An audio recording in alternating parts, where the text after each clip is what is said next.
This is another kind of panel, which is usually the most common panel that you see in the United States. I don't have a service disconnect, which means that I cannot bond a neutral and ground together, and this cannot be considered as a main panel.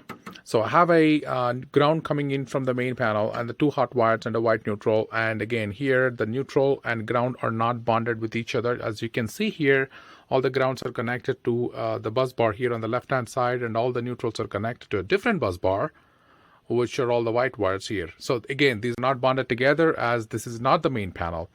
I do have a main panel outside the building, which has a service disconnect of 150 amps that's coming in, and all it has is a 150 amp circuit breaker. That's it.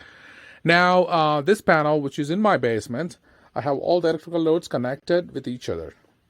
And so now, before I do any operations on this panel, I need to make sure that I go outside of my house and turn off that 150 amp breaker that's on the main panel. I turned off the main panel breaker and installed the 20 amp double throw breaker here for my HPF installation. It fits nicely. This is a Schneider, this is not a Schneider, sorry, Square D circuit breaker, which is a 20 amp double pole installed. And I did install my EP HPF unit facing bottom down here, because this is the closest path for my circuit breaker. Now I got connected two hot wires. Again, the circuit breaker is off at this moment. I connected two hot wires to the two hot terminals of the circuit breaker, and then I connected neutral, which is a white wire, of the HPF to the neutral bus bar. So notice that my short lead length on these two black wires and the white wire is as short as I can make. And fortunately, this is usually you install the new breakers at the end of the panel, right? So majority of the time, your best installation location for your units will be the bottom side, or actually you can do it on the side, but usually that's been supported by the stud. So whatever the possible ways, but majority of the time it could be bottom left or bottom right.